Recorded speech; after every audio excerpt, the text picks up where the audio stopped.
All right, good evening, everyone. It's really nice to see so many people here. I am Sam. I'm the Union Affairs Officer at the University of Manchester Students' Union.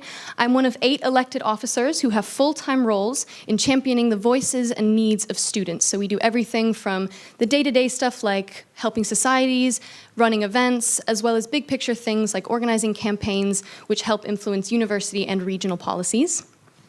It's really good to see so many students here. It is a full house, which is amazing. But of course, we're really honored because this is a Greater Manchester event. So it's amazing to see so many people from the wider community here as well. As a union, we really, really are proud of the fact that we interact with the community a lot. So it means a lot to us to see so many non-student faces here as well.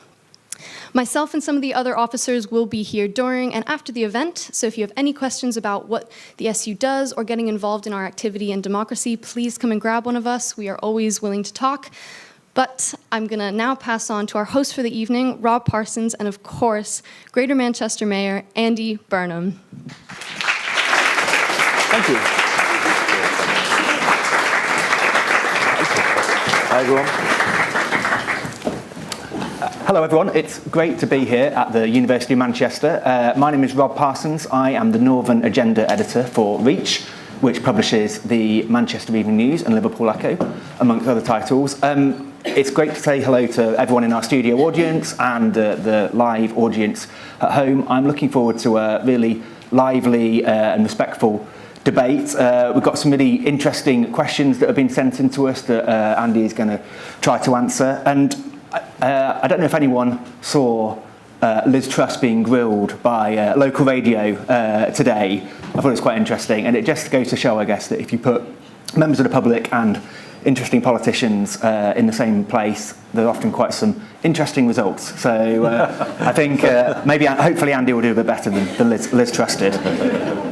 So I've shortlisted questions on a few different areas, including things like student affairs, housing, homelessness, and I'll work through each one in order. And if people have supplementary questions as we progress, then there will be an opportunity to ask them. Just put your hand up and I will come to you. I've got a tablet on my knee. I'm not being rude when I'm looking at it, but I'm just looking through the questions that are being raised via the hashtag AskAndyGM, so they can be incorporated into the event. I just want to reiterate the need to be polite, respectful, listen to one another. Remember, this is the University of Manchester Students' Union, not the House of Commons. So I'm expecting a higher standard of decorum and debate from everyone today. And if people have questions, just raise your hands. So before we move on to the questions, I'm going to pass over to the Mayor to cover what he's been up to and what he plans to be up to in the coming months. Andy. Thanks very much, Rob. Evening, everybody. Thank you for coming. Thank you to the university for hosting us. A fantastic venue and brilliant turnout. Anybody new to Manchester in the audience? Anyone just arrived? Oh, yeah. Oh, a few hands going up there. Yeah. Good to see. Good to see. Welcome. Welcome to the home of 24-hour party people. Actually, we used to be called that till 10 Downing Street took it off us, that particular crown. But well, you can get it back, can't you? You're all going to have a good time, and yeah, it's great to have you in our city, and welcome to everybody else. Although it's not been a great week, really, has it, in terms of news-wise on the national front? Not bad for my party, but not great for the government. It's actually a kind of bad news wherever you look. The biggest bad news of the week is we've not been shortlisted for Eurovision. I'm actually secretly happy because it means we get to protect our reputation as the home of cool music. So anyway, I'm all right about it. But anyway, but no, the serious point being that we had a major government intervention last week, which took the breath away, really. I'm not going too party political in terms of its failure to respond to the very real crisis that is facing a lot of people, millions of people in our city region. This is going to be some of the toughest times that we've experienced. Just to put it into very direct terms, we just did a disability survey. The Greater Manchester Disabled People's Panel did their big disability survey, and the headlines came out last week. 7 in 10 disabled people in Greater Manchester have already said they've had to cut back on what they're eating. 1 in 5 say they can't afford the basics.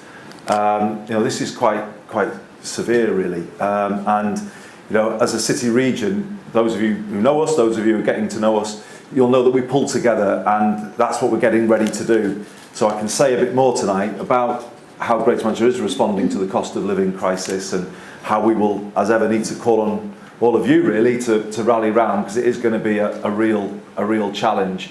You know, the budget didn't, well, they're saying they're not going to uplift benefits, or they haven't made a decision, but they're sounding like they're not going to do that. There hasn't been any pay settlements for, we've got Carlos here from Greater Manchester Fire and Rescue Service. There's a real issue there. Nurses' pay, so public services have got real challenges. But obviously the average person, you know, anybody who's got an income up to say 30,000, particularly young people, are really going to be struggling. So that is obviously what we're thinking about more than anything right now. Myself and the 10 leaders have taken a decision to bring forward a cap on bus fares, which came in earlier this month.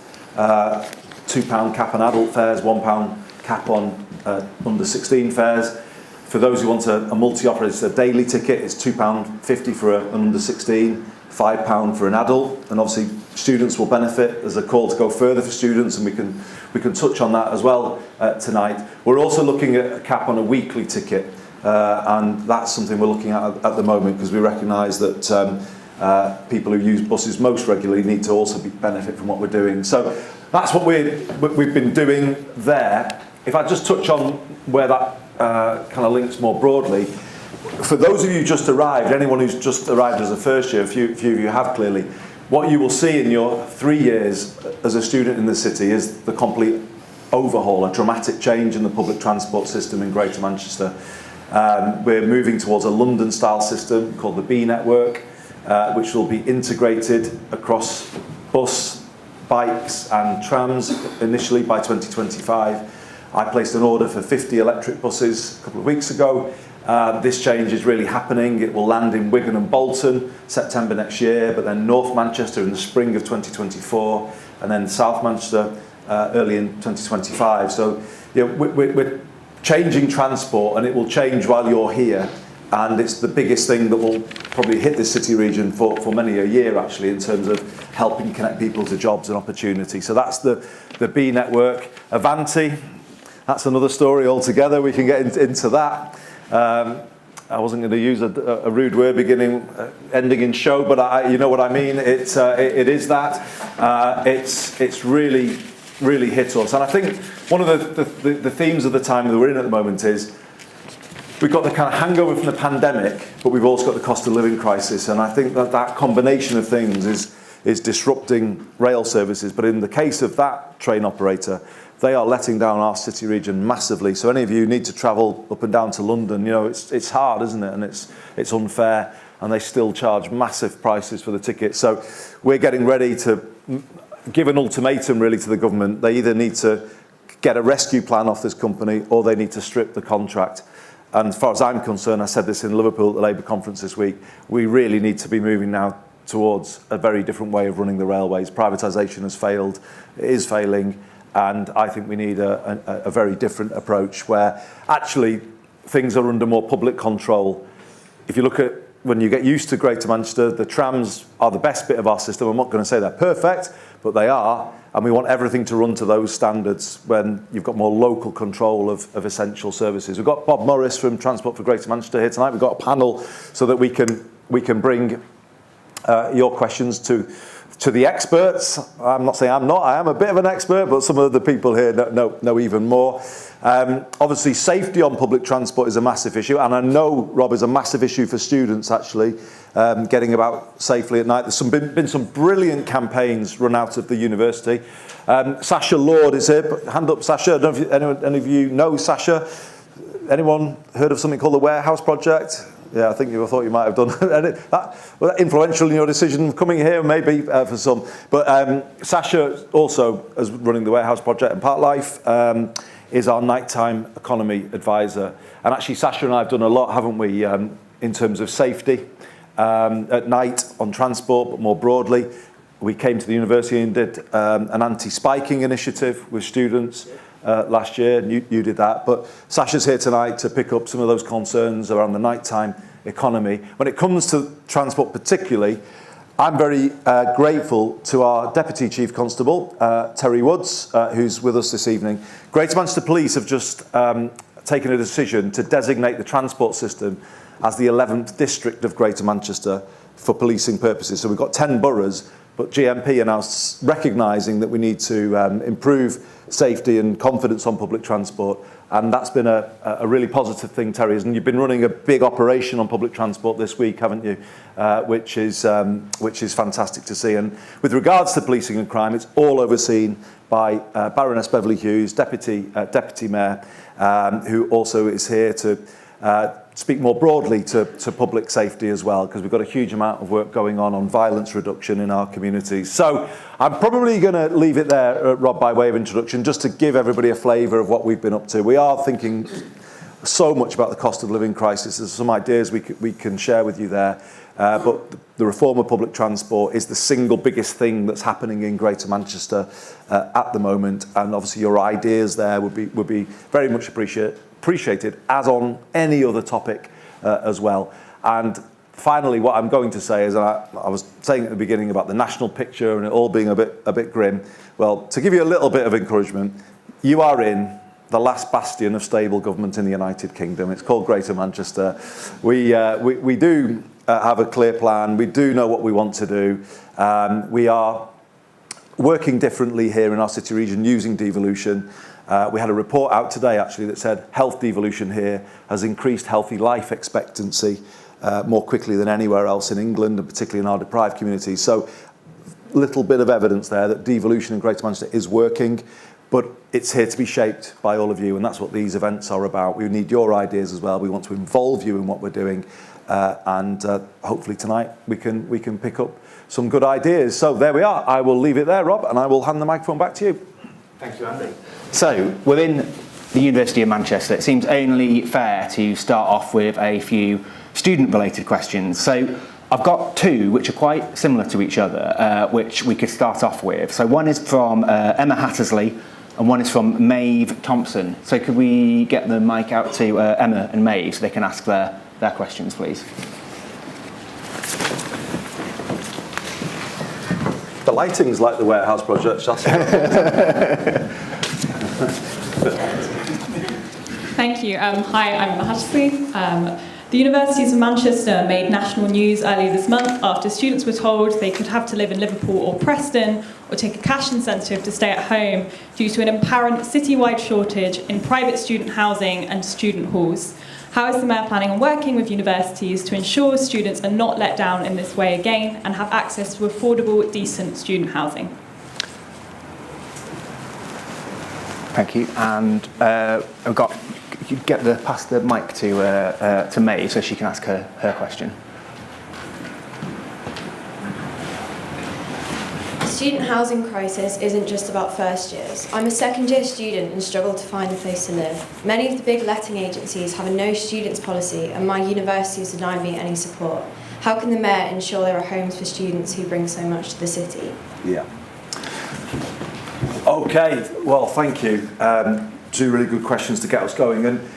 And to answer Emma directly, no, those are not the headlines that we want to have. And we do need to do something to ensure that we don't have those headlines again. And actually, to pick up what you just said, I feel really strongly that we are a popular destination for students, but we must never look like we're taking your decision to come here for granted. We do need to listen on transport and see if we can improve that. But the critical issue of housing is something where I do think we need to raise our game. So you've kind of both raised slightly different issues, haven't you? Because there's first year housing, and that's what obviously housing that the university controls. And then there's the whole question of the private rented sector for second years and third years predominantly. I've looked into it, obviously with some information from the university. I think there was a situation, I think, like I was saying before, the kind of the hangover of the pandemic is kind of causing issues in normal delivery of services. For instance, the airport or any airport, you can see that.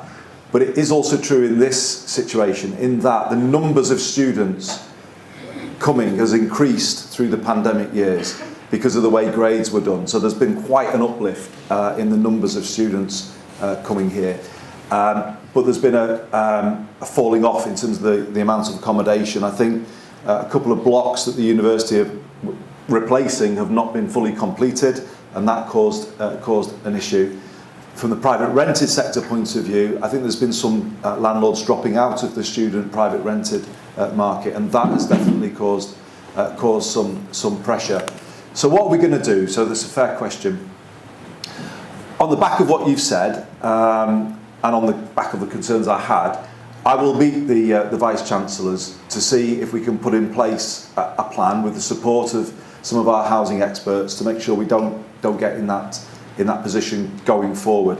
So I think there is the question around supporting the development of university-supported housing or other providers who want to come in, like Unite students or people like that.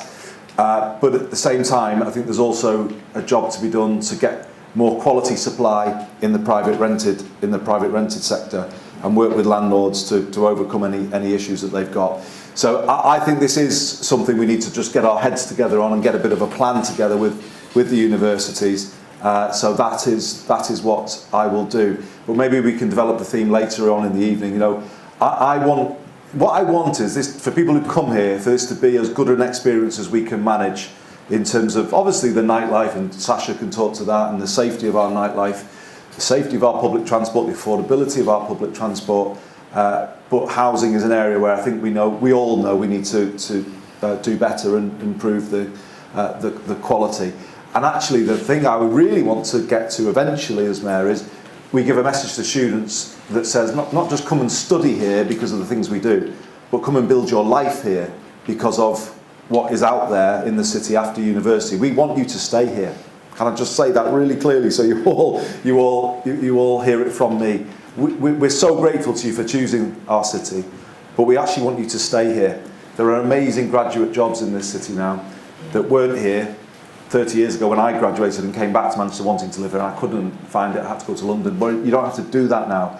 If you like it here, you can stay here. But the message we want to build with you, learning from your experiences here and how we need to improve, is actually start to say, look, don't just come and study here, come and stay here. And I think it's about getting better at all of those things that we're doing that will encourage you to do that.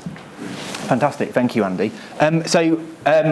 Are there any, well, we've got a room largely full of students. I would maybe like to hear from a couple while we're on the subject of student affairs. Anyone got any students who are in here who've got any particular concerns they want to put to Andy? Maybe they've arrived in the city for the first time in recent weeks or a bit more established. Any hands?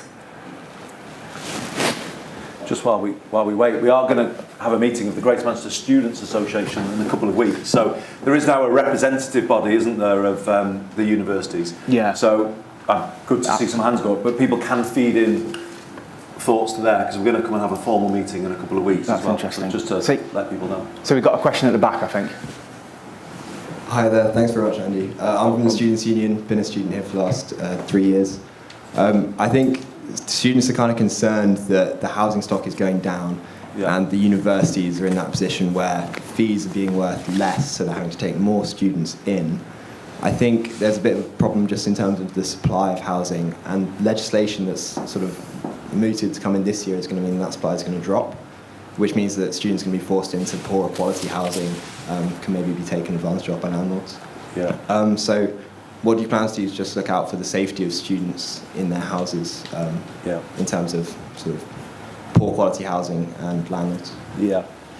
I mean, it's a long-standing issue, so I'm not going to hide away from it. My brother studied here and lived in Fallowfield, and I think, you know, these issues do go back, and I think there's been an issue that is years old, to be honest. Terry and GMP will know that there have been issues, haven't there, where student safety has been because of the lack of security and break-ins, etc. So, you know, there are issues, and I'm not going to hide away from them. What we want is two things, isn't it? Firstly, the supply of homes that enable everybody to find a home that they can afford when they're studying in the city. And I think we need to, given the way things are changing in the housing market, I think we need to get more specific about that so we can have more confidence about it. And if they aren't there, we need to find ways of making sure that they're there. But then the second issue is the quality of those homes. Because as I just said, I don't think every landlord that's letting properties to students is necessarily as scrupulous as they should be. And there is an issue about the safety of the properties and the security of the properties. So we're bringing through something, just to answer on that second point, we're bringing through a Greater Manchester Good Landlord Charter, where we're setting down a template of what it is to be a good landlord in terms of how you treat your tenants, but also the amount you invest in your property and what is basic decency when it comes to living standards and security.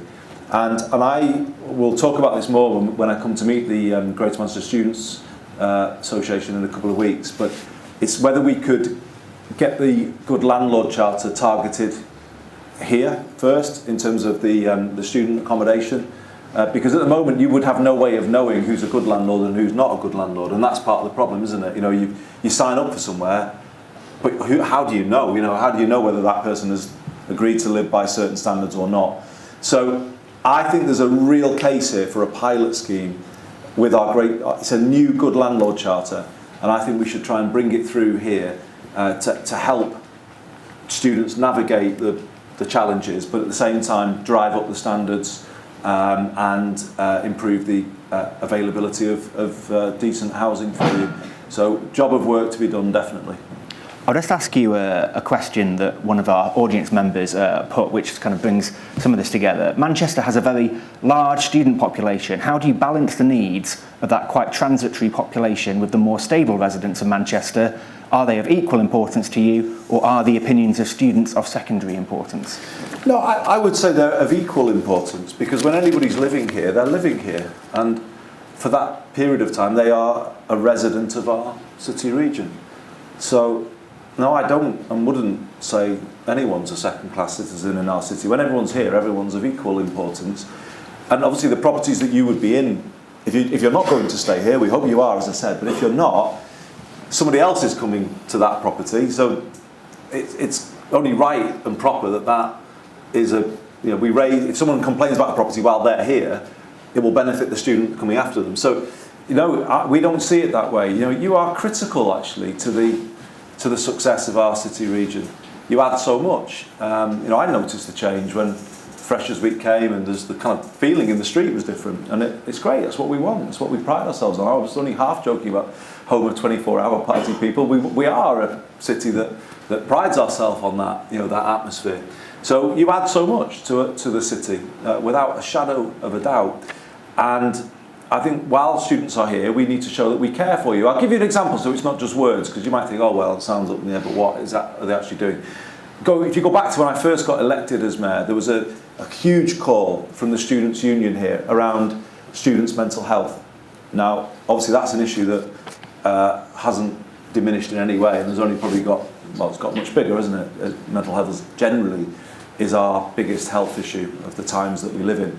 And what we did do, working with our devolved health partnership, was set up a student mental health service, whereby you don't have to work through your GP at home, and there is a service that is very targeted on students, and it is about making sure that people don't get caught up in the bureaucracy of the health service. So that was something that we did a couple of years ago. It was a bespoke service for students. We could have been accused perhaps by some people saying, oh, why are you doing this for students? We live here. But we did do it because we recognise our obligations to you. So it's not ever a case of second-class citizens. We do have to balance your needs, obviously, with the needs of our residents, and it's about looking after both, isn't it? And that's the way we do it. Now, as well as being the mayor of a region that has a lot of universities, you're also the dad of a student at University in Liverpool. You were talking about it at the conference in Liverpool just the other day. And you were saying, I think I'm right in not misquoting you here, that you were concerned about whether, given all the pressures that are on students, all the things that have been in the news, whether students are actually getting good value for money for the fees that they pay. And there's a question about, whether are the fees even worth it? I mean, I'm sure the people in the audience would be interested to hear your views on that one. Yes, well, I'm not commenting here on any Greater Manchester University because I've no direct experience from that point of view, and I'm not going to name the institution concerned. But I have observed, and actually my son went through a university in London as well, so I've got sort of double experience here. I feel universities do have to up their game in the way that they kind of respond and work with you. I had a story from my daughter that she had an issue with sending emails and they were just going no response at all. And when people are paying £9,000 a year, that just isn't good enough. If someone sends an email to Bob Morris about something, or somebody at TFGM, they'll get a reply. I may not like it, but they'll get a reply.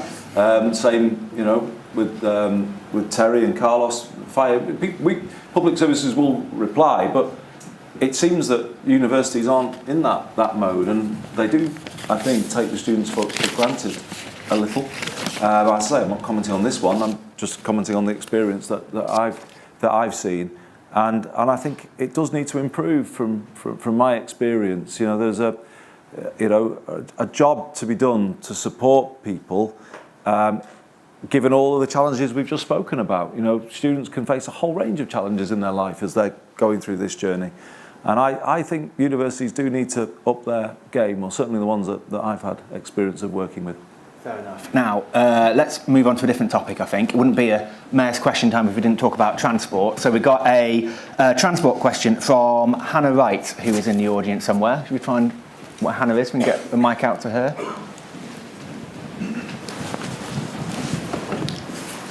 In regards to the recent changes to bus fares, single fares may have lowered to a fixed £2 rate, but weekly and monthly tickets have actually increased in price.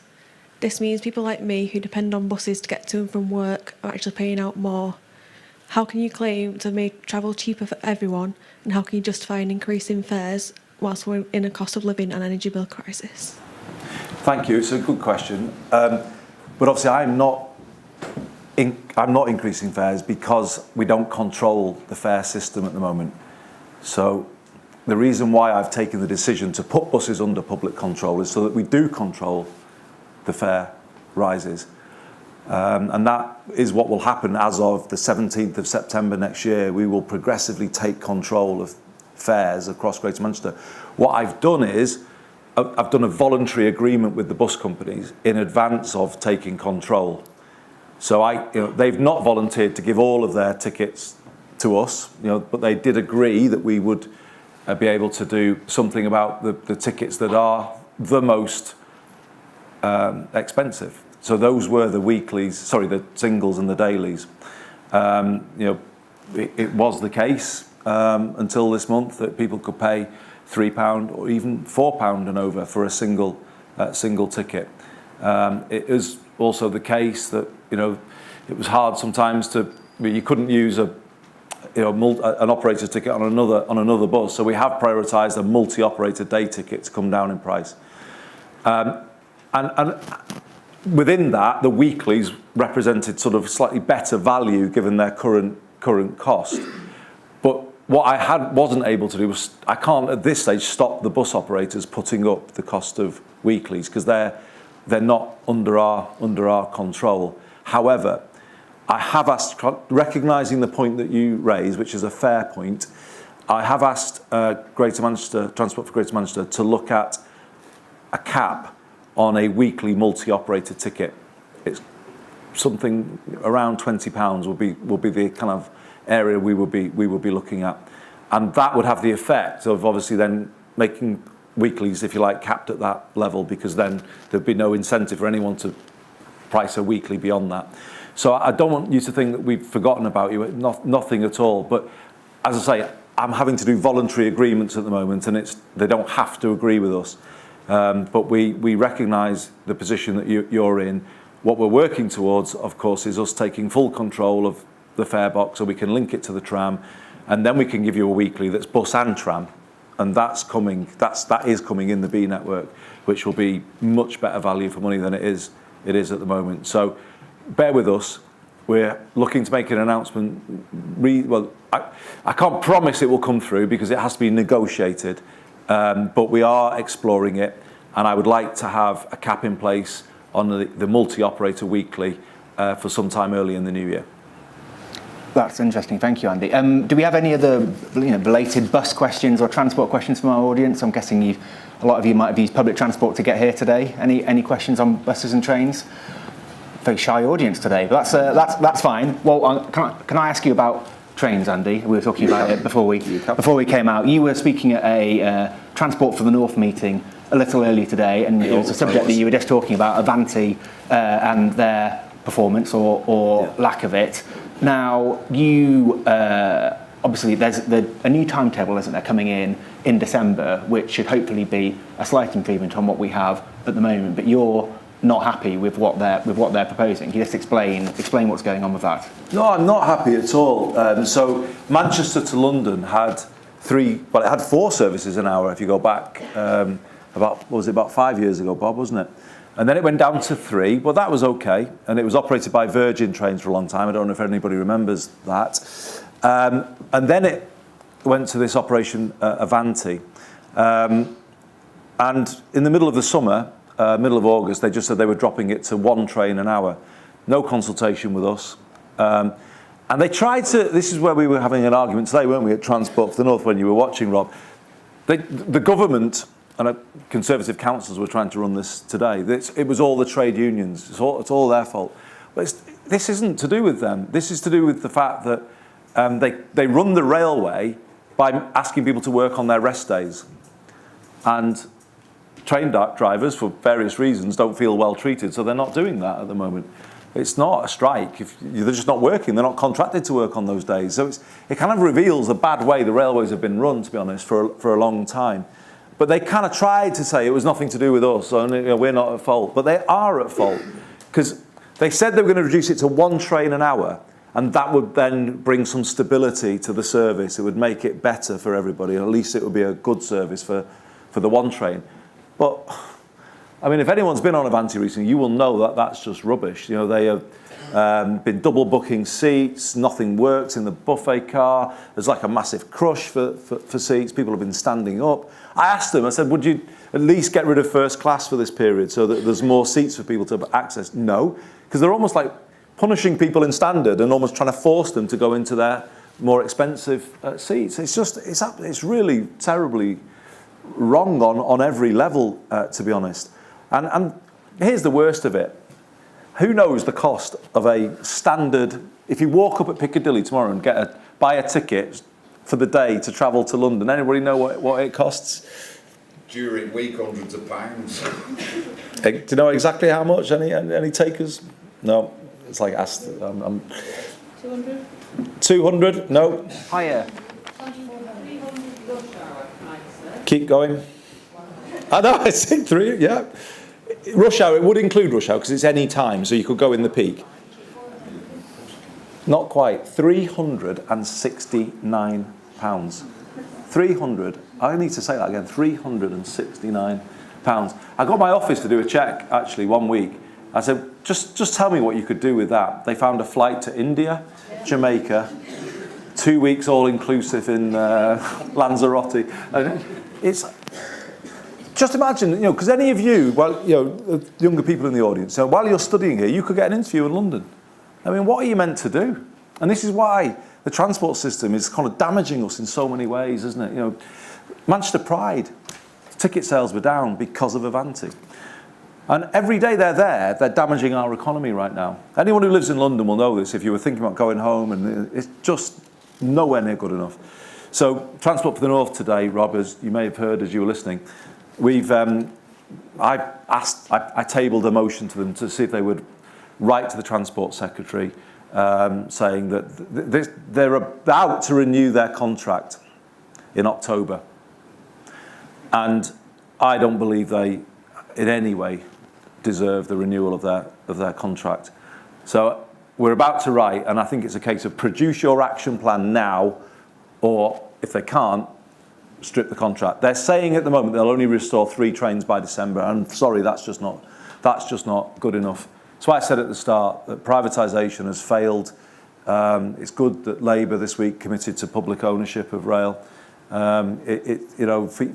For you as young people, the cost of rail is just, well, okay, you've got young people's rail cards, but still, it's absolutely ridiculous. For what as well? It's not a service that even works. So, that's a really big issue for us, and it has been all summer. You're you're thinking Avanti could be, or the West Coast could be taken into and under government control like Northern has been in LNER in the past? Well, yeah, the East Coast has been under public control at times, hasn't it? And it has run much better than the West Coast.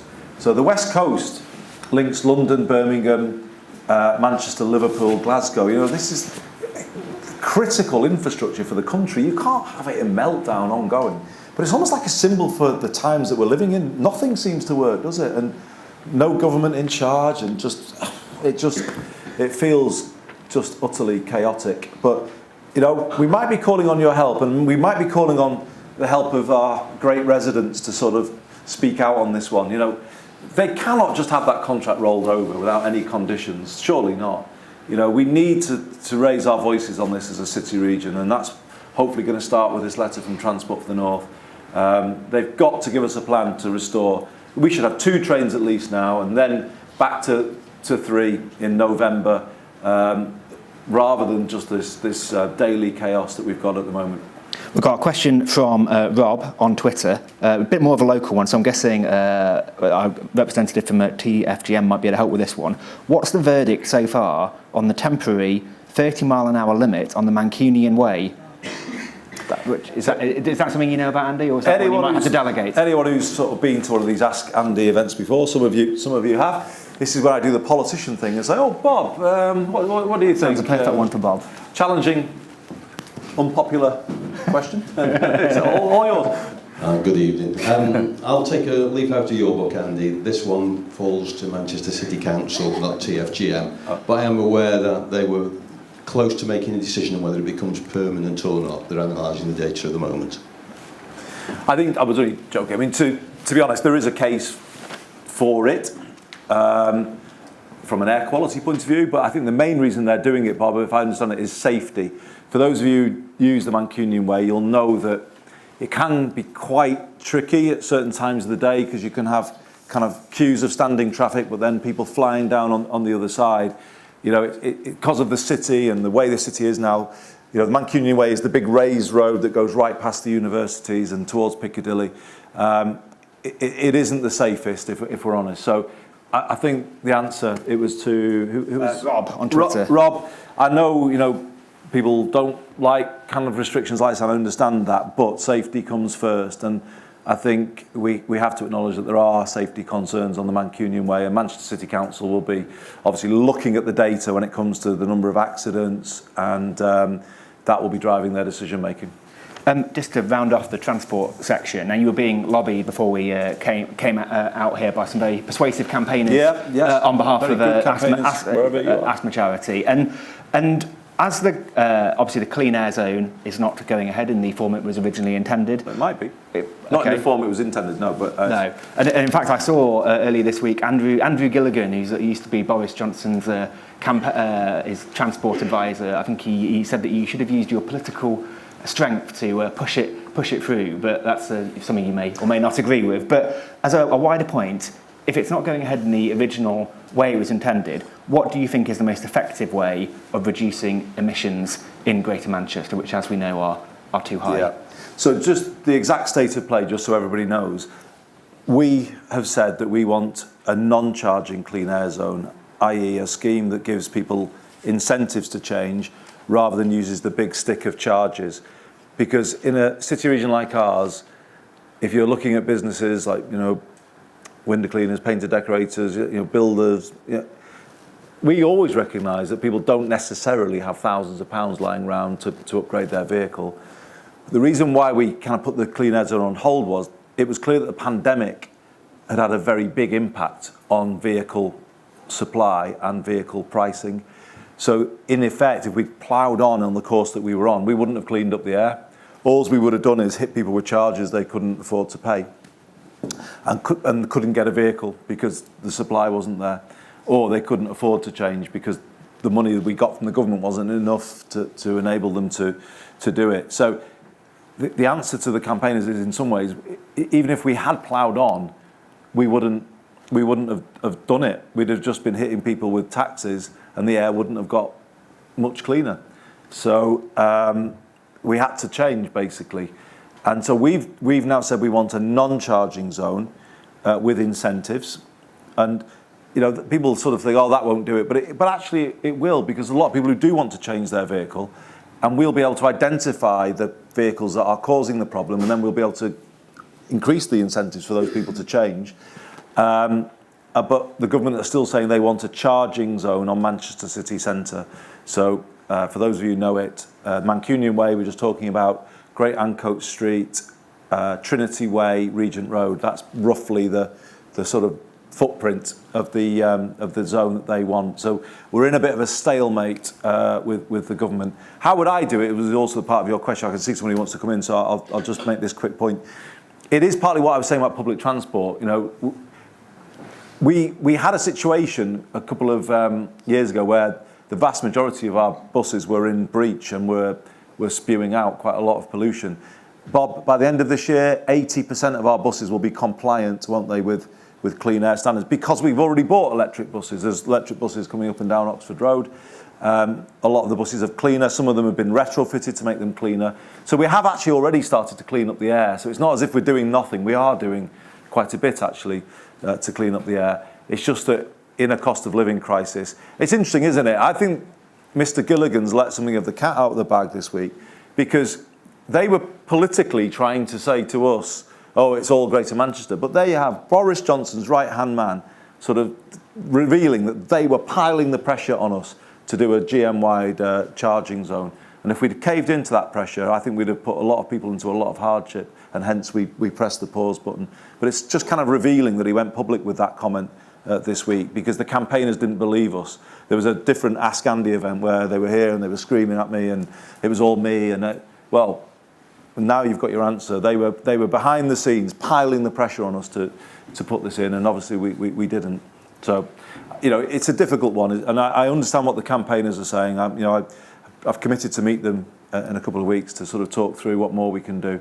But that's where we are with it, Rob. Yeah, it's interesting, because I remember at Prime Minister's Question Times, there was Boris Johnson was saying you shouldn't go ahead with a region-wide charging zone. It's quite confusing. Well, they're just duplicitous, aren't they? I mean, you had Boris Johnson saying that, and him then saying that. I mean, hang on a minute, But this is what they were doing. They were piling the pressure on us behind the scenes. When we asked for a delay in the clean air zone, they tried to stop it. They said that they offered us a 1-year delay, and that wouldn't have solved the problem.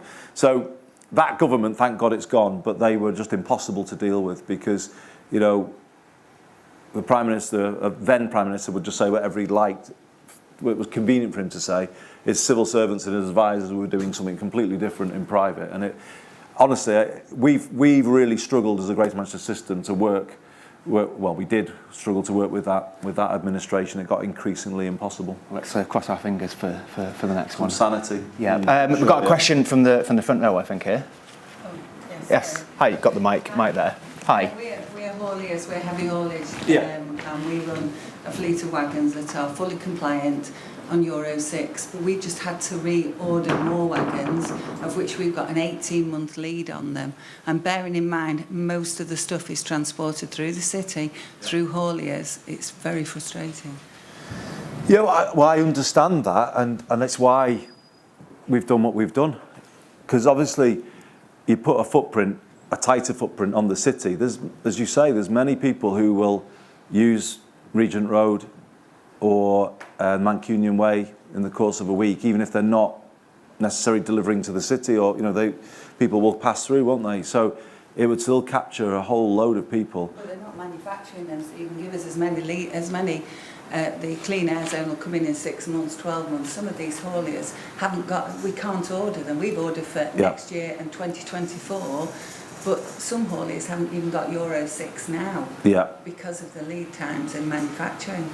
That was the main reason why we went back to the government, because late last year, it was kind of this time last year exactly, actually. It was, I think we were just at the COP in Glasgow, where I picked up that there was this growing issue of vehicle supply, and I commissioned some research that TFGM did for me. And we first got the evidence about the problem with ordering vehicles, and also the cost of vehicles. And it was that evidence that I took to the government early in the new year, in 2022, and said, look, we can't do this anymore on this basis, because it just won't work, and it will punish a lot of businesses and potentially threaten them. And that's kind of led to the pause. That actually what got us the pause button pressed. But what we haven't got yet is a way forward. So as I say, we're saying GM-wide non-charging zone. They're saying city centre charging zone, and that's where we currently are at the moment. And we've got a new environment secretary who I've asked to meet, but I've not had a response yet. So we're not dragging our feet. We're really clear that we want to get on with it. And actually, if they went with the idea of an incentive zone and release some more money to us, we could really work with the businesses that really wanted to do it, and we could work with the manufacturers who had supply, so we could make it work. It's just, I think what somebody said as well this week in the same meeting, I think that Mr. Gilligan was at, the government just washed their hands of this thing. They just threw it to local government and just tried to sort of kind of dump it on local government and say, you sort it. And it's just not right in a situation where businesses could go bust if they just carried on that basis. So I understand exactly what you're saying, but it was for the reasons you gave that we went back to the government. So let's round off transport. We've got a lady who has had her hand up very patiently over there. Can we get a mic to... Oh, she's got one already. Hello, my name's Heather Henry. I'm a practising nurse and Queen's nurse from Sale. And it's clear to me that the economic argument has won out over the health argument. And I can understand you're between a rock and a hard place, but people like me who had asthma as a child, we're going to be creating a lot more of those as we go on. So we're sort of harnessing we're going to put at risk the health of our future residents of Greater Manchester. I'm a campaigner for Asthma and Lung UK, and we had a meeting with TFGM just now, and I asked the question about all of the focus is on nitrogen dioxide, cleaning up the air by making engines cleaner. But that won't solve the problem of particulate matter. All the bits that come off the cars, the bits that go down all the airways and right into the children's, into the fetus of the unborn child. Now, you're the Mayor of Greater Manchester. What can you do? TFGM told us that the reason it focused on nitrogen dioxide was because the government told them that would be the case. Now, you're the Mayor of Greater Manchester. What can you do to highlight the issues of particulate matter as well as nitrogen dioxide? And how can we reduce it by actually taking some of the transport off the road and not just making the engines cleaner? Thank you.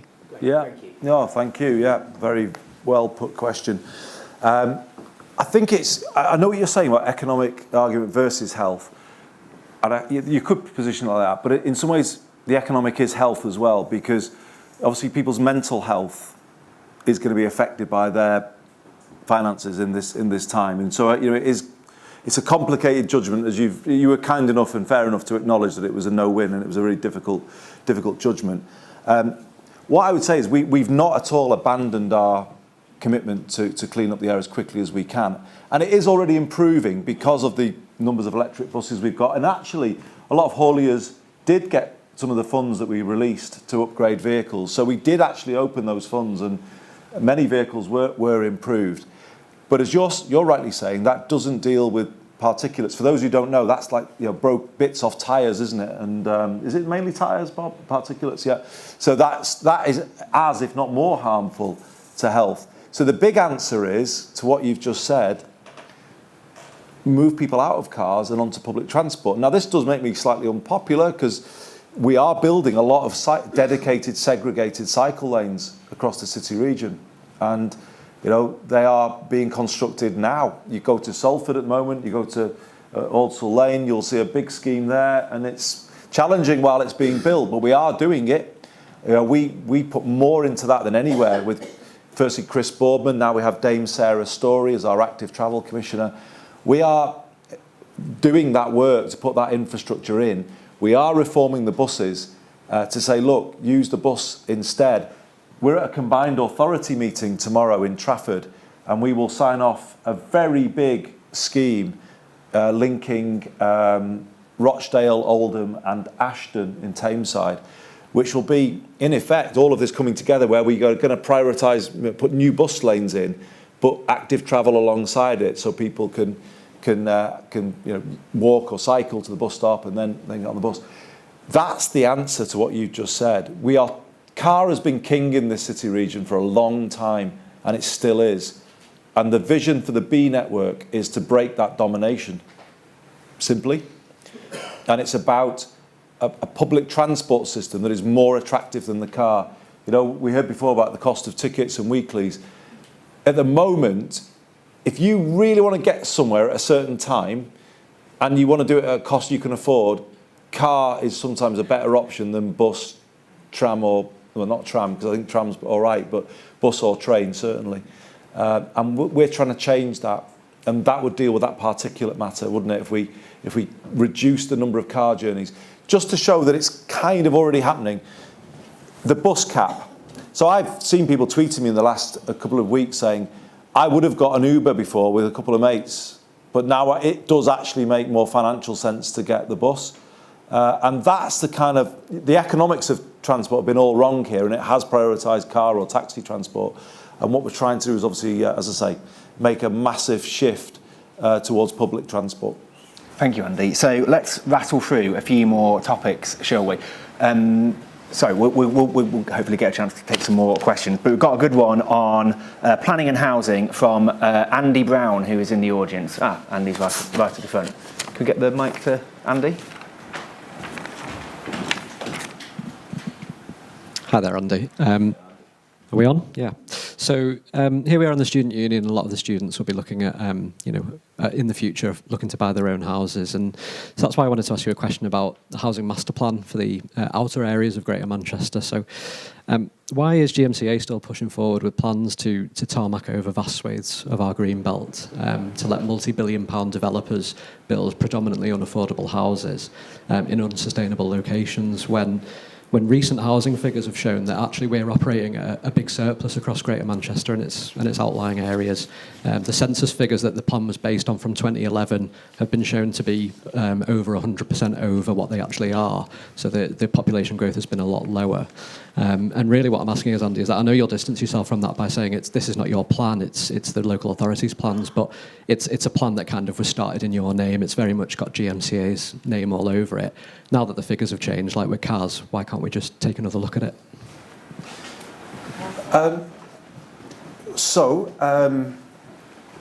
For those who don't know, this is a GM-wide, it's 9 of our 10 authorities now are in this plan for the zoning of land for development around the whole of the city region.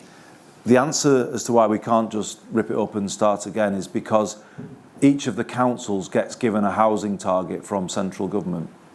They can't, that's by law, they can't ignore that because we don't have enough housing, and that is, people talk of the housing crisis, that is why. And they have to do something about that, and they have to find the land to build up to their target. Now, the reason for the plan is because they do it collectively, originally 10, but then 9, it actually, the benefit of doing that way means Salford and Manchester, the core of the city, actually build more of the houses than they are given a target for, so we can reduce the burden on those outlying boroughs. And that is what that plan does. In some cases, it reduces it right down, so some are building 70% or 80% of what they would otherwise have had to build had they done it on their own. So it's kind of, if we'd left everyone doing it on their own, there wouldn't be a big thing for everyone to sort of get to complain about. But there is a logic to it, and it's not that we can just ignore it. But to be fair, we are always challenging ourselves about brownfield first. Can we build on brownfield first? And even in the plan, even though it's zoned, it doesn't mean it will come forward because it is based on a brownfield first approach. And to prove that we mean it, for those of you who saw in the news this week, Manchester's just opened its first public park for 100 years right next to Piccadilly this week. That was on brownfield land that we as a GMCA, we gave the Manchester City Council the money to clean up that land, and it is now it's got a lovely park, but it's also going to have lots of new flats around it. And those are the kind of schemes that we're trying to prioritise. But it doesn't mean that we can just say, oh God, no, it's all too difficult, we're not doing it. To give you a little bit more encouragement, when the plan came along to begin with, it was largely, as you say, it was going to be developer driven. To be honest with you, the developers had driven the original sites, and I changed that when I came in and said, no, we need to do more in town centres, more on brownfield, but also we need a plan, a proper plan, to build homes for social rent in the city region again. And we weren't even talking about that 5 years ago. Now we are. We have a plan for 30,000 zero carbon homes for social rent over the next 15 years. So 3,000 per borough, and they will count towards their target, which might mean, because they're smaller, we may not need all of that green belt. So that, I suppose what I'm saying to you is we have actually readjusted our thinking about this. Just because the land is zoned, it doesn't mean it will be built upon. But the councils have to demonstrate to an inspector that they've set aside enough land to be able to meet their target if all else fails. That's basically what they are required by law to do. So that's where we are. I'll just try to give you an honest answer. Regarding this issue, Andy. Oh, sorry. Yeah, just the lady here wants to ask a question, just as a follow-up. I see a lot of empty properties that have been standing empty long term. In this area I've been shoved in temporary housing for nearly 2 years because of a disaster you know all about. Yeah. I've been walking past these properties on a daily basis and they're not being let. When there's such a big demand, why is that happening? Why are they being allowed to Where stand exactly empty are they, for a long... This is in Gorton, Andy. Yeah. Well, I will definitely take a note of those addresses or the area so we can have that looked at with the City Council. I mean, the truth is you can't, force somebody to let one of their homes. They are entitled to leave it empty if they want to. There is an empty property tax, though, isn't there? There's a levy that they have to pay to do that, so it's not cost-free. But, I would... The government, one of the good things the last government did was propose reform and regulation of the private rented sector. And I would definitely want there to be stronger compulsory purchase powers, simpler compulsory purchase powers for councils where you've got situations like that. Because, yeah, it's not right. I'd also like to have compulsory purchase powers over homes that are of poor standard, of the kind of homes that some of the students have to live in. That's what I'm living in right now. Yeah, and that's not right either. And the thing that we've allowed to happen is this kind of mantra that deregulation solves things. Take the rules away and everything gets better. Well, that doesn't happen. The buses got worse with deregulation. Housing's got worse with deregulation and the sell-off of council homes. And the city has a plan. If we can bring through 30,000 homes for social rent that are zero carbon, and actually I would like to prioritise young people if we can for those homes, that would be a proper plan. And we're just waiting for the government of any colour to back us with that plan, because that would make a massive difference. We've got 25 minutes left, so why don't we just take we've got a question on a sort of related topic, homelessness. Kim Law, who's in the audience, has got a question. Kim's right at the front. Thank you. Hi, Andy. I'm Kim, and this is my friend Lindsay we're from LifeShare. As you know, we've met before. In 2017, Andy, you personally pledged to eradicate homelessness in Manchester by 2020. We're now here in 2022. As I say, we at LifeShare are Manchester's oldest charity for looking after our homeless friends in the city. We cook breakfast every weekend, and we are just seeing our numbers go through the roof. Just to give you an example, we've now opened on a Friday morning. So over the weekend, last weekend, we probably served about 200 warm cooked breakfast for our guests. The situation is dire. So I'd like to ask what you have actually done to address this issue, and more importantly, what's your strategy going forward? Because we are in a critical situation, and we see this weekend in, weekend out, with our numbers going through the roof. New faces every week, younger people coming through. as well as our guests that we've known for many, many years. So I would like to ask what you have actually done and what you currently have a strategy going forward. Okay. So the thing I promised wasn't quite as you said. I said that we would end rough sleeping by 2020. So there is a difference between rough sleeping and homelessness. So that's what I said I would do. What have I actually done?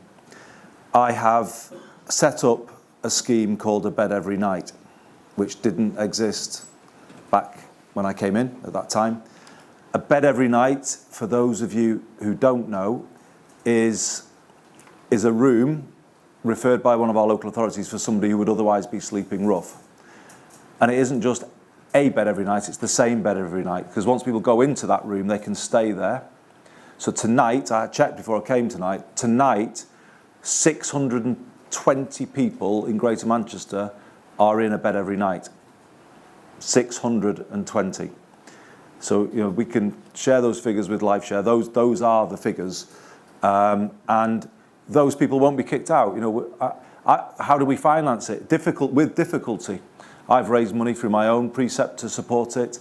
The NHS in Greater Manchester supports it. Deputy Mayor has worked with our probation service, and they support it, Bev, don't they? And they've put money in.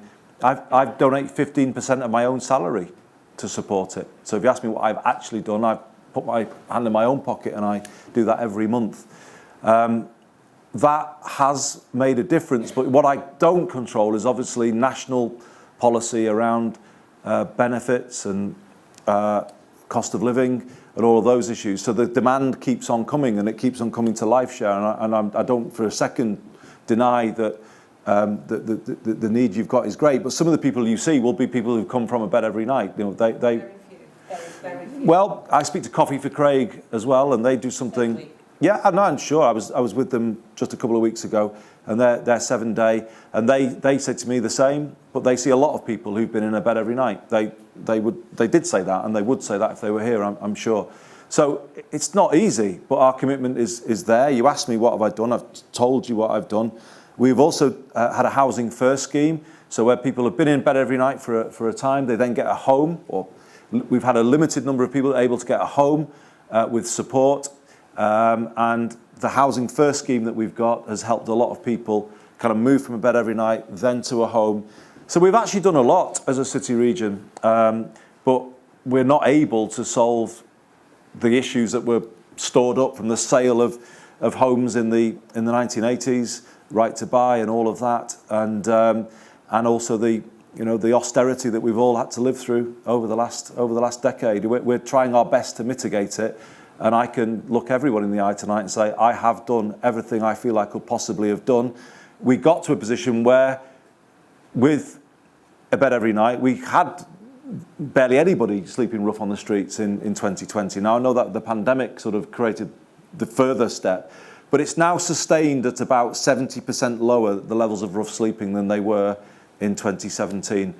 But that still means there's about 75 or so people out on the streets in the latest count that we've done, and that's 75 too many, but it's better than the 300 or so we had in 2017.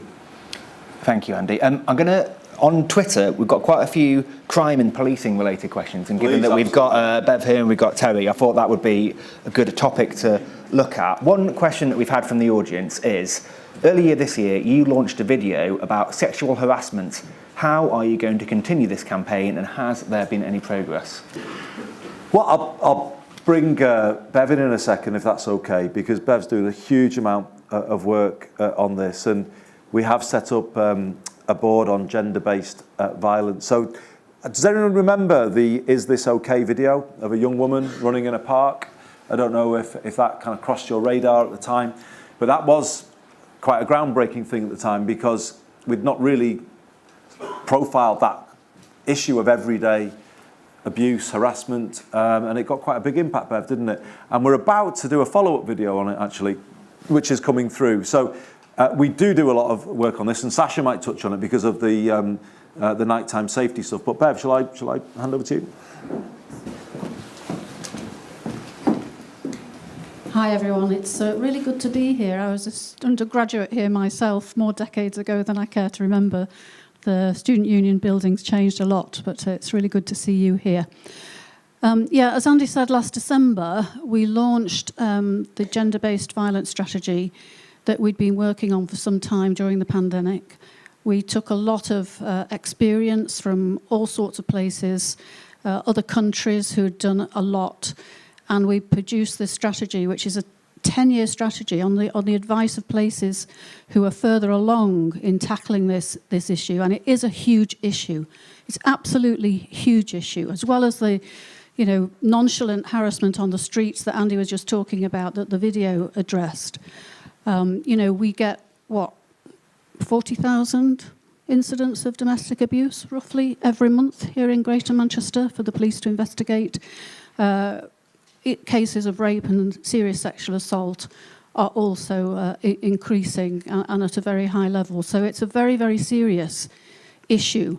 The strategy is 10 years because that was the advice from other countries. Don't try and think you can fix this quickly. It's a strategy that covers not just the campaigning and the messaging that we started off with that video. That will continue, not just in terms of videos, but work in schools, in terms of prevention, getting the message across to youngsters, girls and boys about this and the need to tackle gender-based violence, but also working with health, with probation, with the local authorities, and other agencies across the board. So that's why it's a complex strategy, but we're trying to kind of hit all the buttons that are relevant here, because the safety, particularly of our women and girls, it isn't only women and girls, and the strategy recognises that. There's a much smaller but nonetheless equally serious issue for some men and boys, and that will be examined in time. But the biggest problem is for women and girls, and you, women and girls in the audience, will know this because we've all experienced one type or another of unwanted entitlement from many men who feel they can say and do what they like. And that's what we are determined to try and reduce. It affects students particularly sometimes in terms of, those kind of behaviours on the street. And if it's at night, it feels very risky. And we've done a lot of work with the university, with the union, and with Manchester City Council to address that issue. The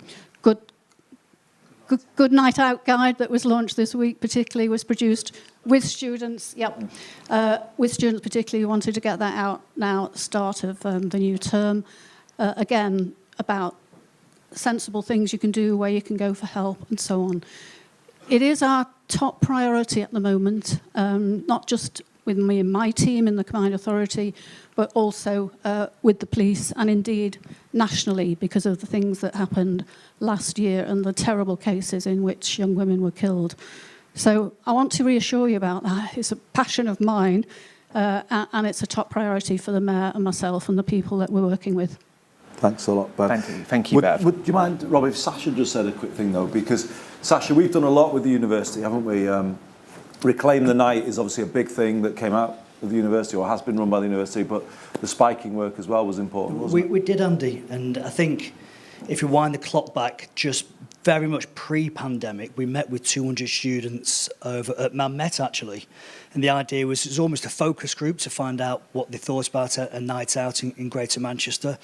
And then obviously we closed for COVID. When we reopened again, there was the demonstration, I think it was last November, when quite rightly, girls and women were demonstrating about the spiking incidents that were taking place across the whole of the UK, not just Greater Manchester.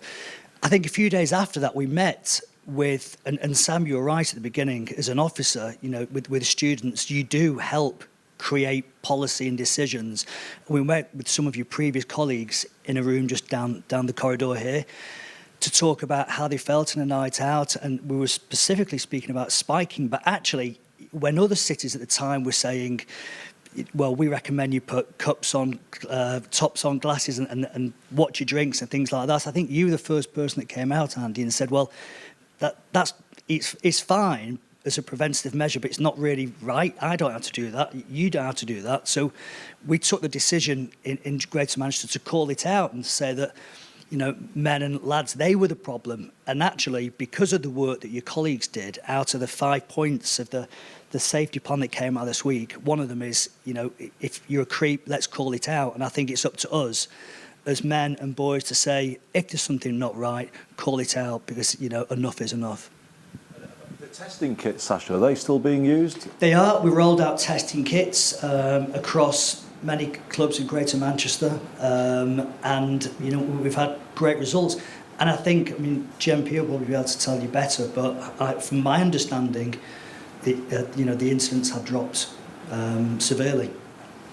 That's interesting, thank you. So we've got a related sort of policing, nighttime economy related question that's come in on Twitter.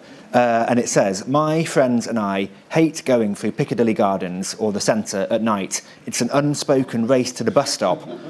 There's no noticeable police presence. The only presence is strange groups of men.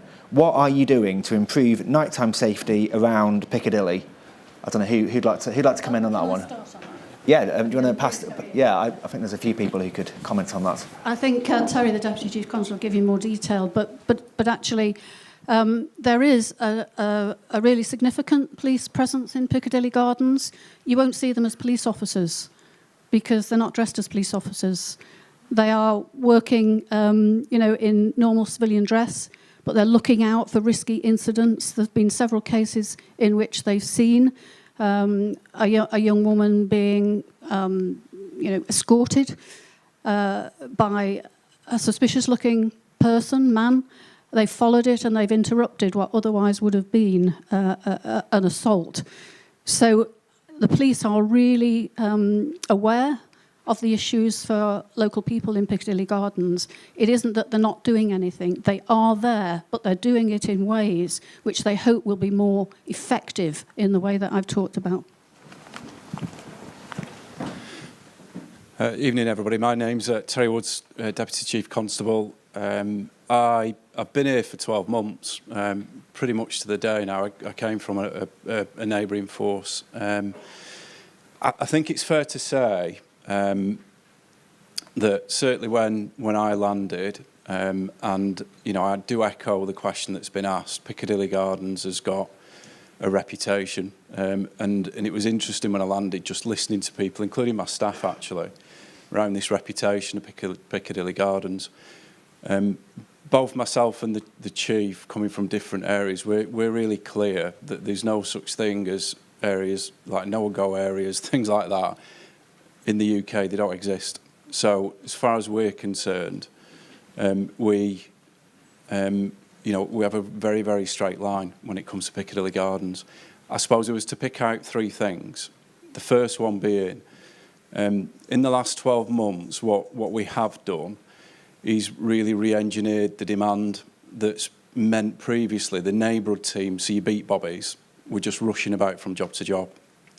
And they were supplementing the response teams far too much. So what we've got in Piccadilly Gardens now, and I can say when we did Op Avro, which was Thursday, 2 days ago, I'm losing track of time, I've not had a day off for a while. I was stood in Piccadilly Gardens 2 days ago on Op Avro. We briefed on about 100, 150 staff in Piccadilly Gardens as a show of force and support for the community. I actually booked on with the neighbourhood team that are now dedicated to that area. I spoke to the local sergeant. She talked to me about the plans that they're currently on with the City Council. So it's not just policing, there's some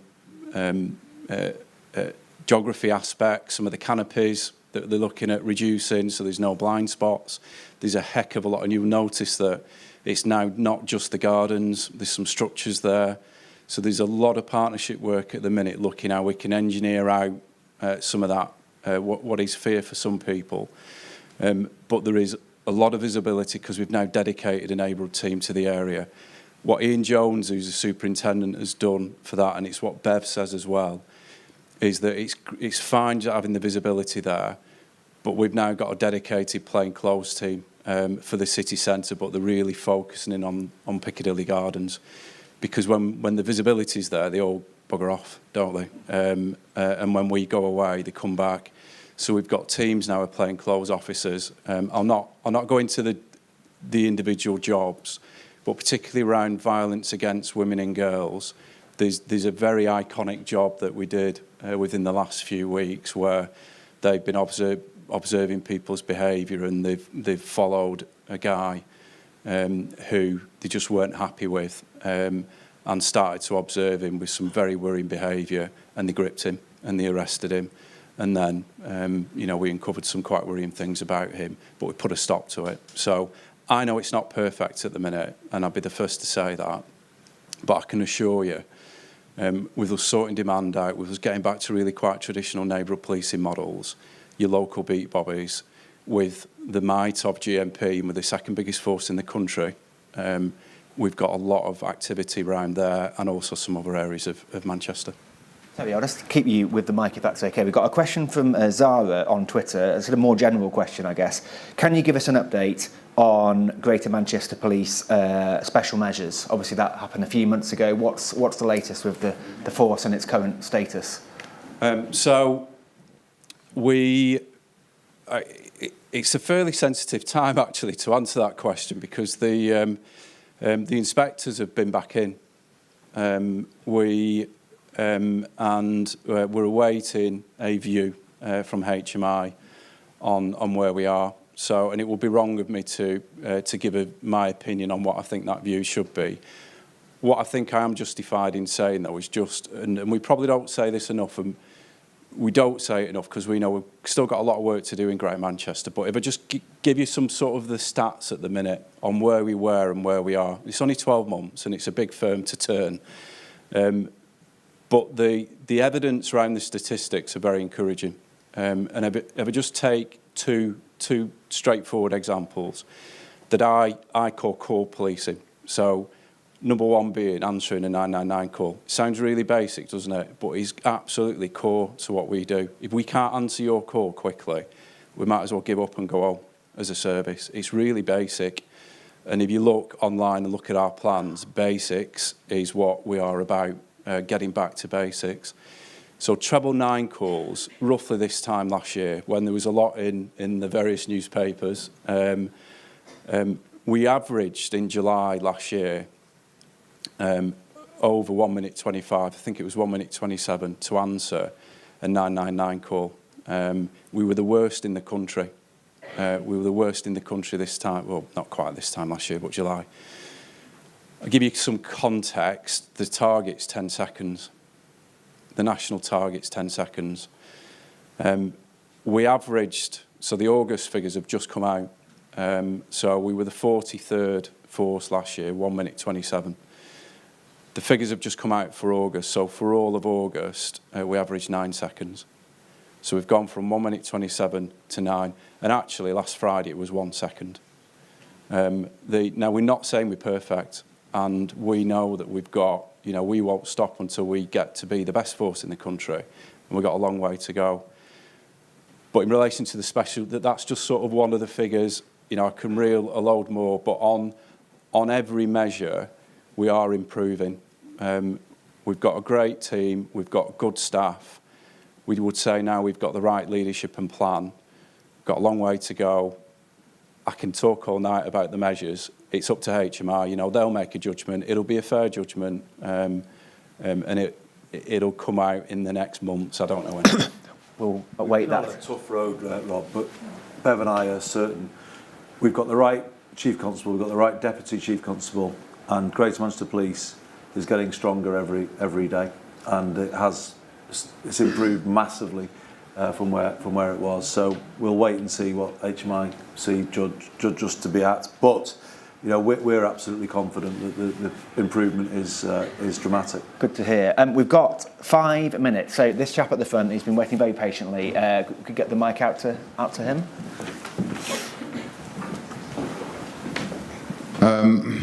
My name's John Lawrence, and I'm a co-founder and leader of the National Housing Party United Kingdom. And I can't stress to you students about where you live. I were in Hull the other month, and I met 2 students who were living in a property with no gas safety checks, mould, and the landlord had not signed any proper kind of thing. So what Andy said about the good landlord thing, it's just really important, this, because I know you'll want a cheap property, but you don't go for them cheap properties. It might be a little bit dearer.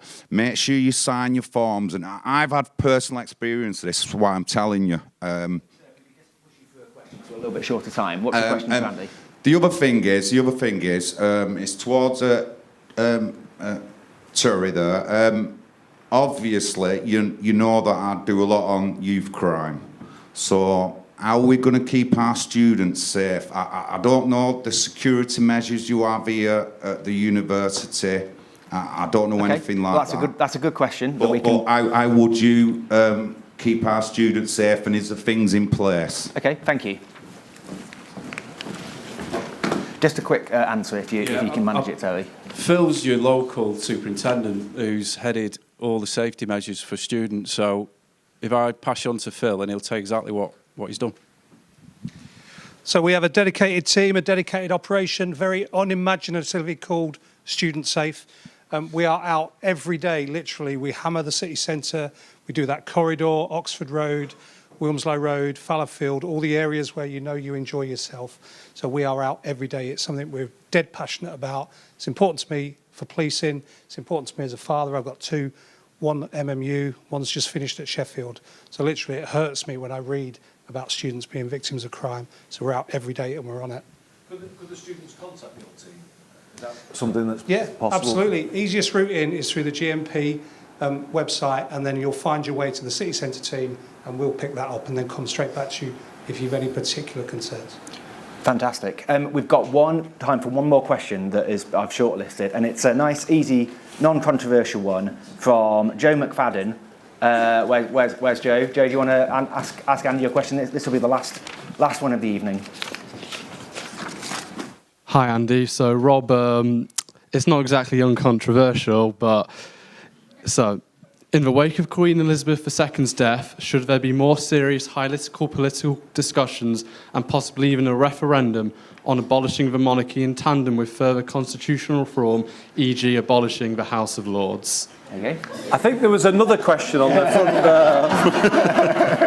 front. Typical sneaky journalist. He saved the hardest question. You were definitely wanted that one for the end. Wanted to get that one. Oh God. I'm going to say, because I think there's so much that we need to change in this country. I think let's go with what's really broken. And I personally think the political system is broken. I think what we're trying to do in Greater Manchester is make it work better for people, and this is what tonight's about. I don't know if you found it helpful, but I thought that last exchange there, a lot of students in the room, a lot of people living in this area in the room, just that connection directly with the people who are policing your area, and obviously people around at the end. I mean, we're trying to pioneer a different model of doing things. That's what Greater Manchester prides itself on, doing things differently. And devolution, we're kind of not just making decisions without speaking to everybody. We're trying to do it with you rather than do it to you. And that's what, we're not perfect. We're not going to claim we are, but we're getting somewhere. But in many ways, we're working around Westminster. That's what we're doing. And I've really come to the view that we need massive change down there. Over the summer, basically, it was laid bare in front of everyone's eyes, wasn't it? A leadership election where they were making promises to donors and kind of bankers and to sort of, corporate entities. And then they go and just make all those promises, they win their election, and then they just go and bang and put it into a budget. And look at the chaos that they've caused. But in whose interest is this country being run? And I've been in Westminster, and I know that first past the post system and the way the whip system works kind of concentrates power in in a small number of hands. And it's very easy for vested interests to basically make that system work for them rather than for you. So I've come to the view that we need to rewire Britain. And that means proportional representation, in my view. It means a Senate of the nations and regions instead of the unelected lords, but then maximum devolution out. So we don't have to wait to plead with anybody. We just get more power to do more for ourselves, and we can have discussions in rooms like this, and we can decide what we're doing, not having to get permission from anywhere. And personally, I think that's what we need. Now, you want to throw the monarchy into that mix as well. I think there's enough there to change, to be honest. And I think, if I'm honest, there's majority public support. Clearly, that was demonstrated over the last couple of weeks for the monarchy. So let's go with where I think the change is really needed, and the change is needed in the political system. And I don't know if you agree with that, but I personally think that there is a consensus for change. I think there. Did you want to come back? I could see you.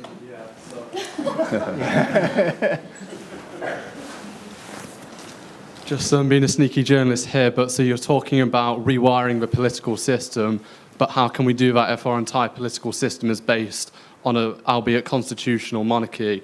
Is it possible to reform the House of Lords and all this other like electoral reform you're talking about while still having an unelected monarchy? Is that not the same as having an unelected House of Lords? I think it is, honestly, because obviously Bev and I are Privy Councillors, aren't we? And it is ceremonial largely. I mean, it doesn't, there is no interference in day-to-day decision making. I used to be the recipient of letters from then Prince Charles, now King Charles, when I was a minister. He often would share his views with me, but it didn't mean that that was what had to be done at all. So I think it is perfectly possible. Let's focus on what we can change and what we can agree on. Just out of interest, I know you need to finish in a minute, so I'm just interested. Who thinks we should just stick with the current political system in terms of first past the post? Anybody? One per two? Well, great. No worries. So PR. How many people would support PR for the? God, it's kind of interesting. I think opinion is really changing on this issue.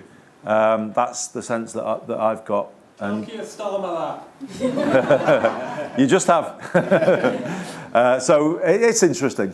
Fantastic. Well, that's a good thought to end on. And we've come to the end of our time. It's gone by in a flash. Thank you so much for your great questions and for being such a good audience. It's 9 o'clock now, so we're going to wrap it up. So I'd say thank you to the University of Manchester Students' Union. Thank you to Andy. Thank you to all our guests, and thanks to the audience and to you at home. And goodbye, and we'll see you at the next one.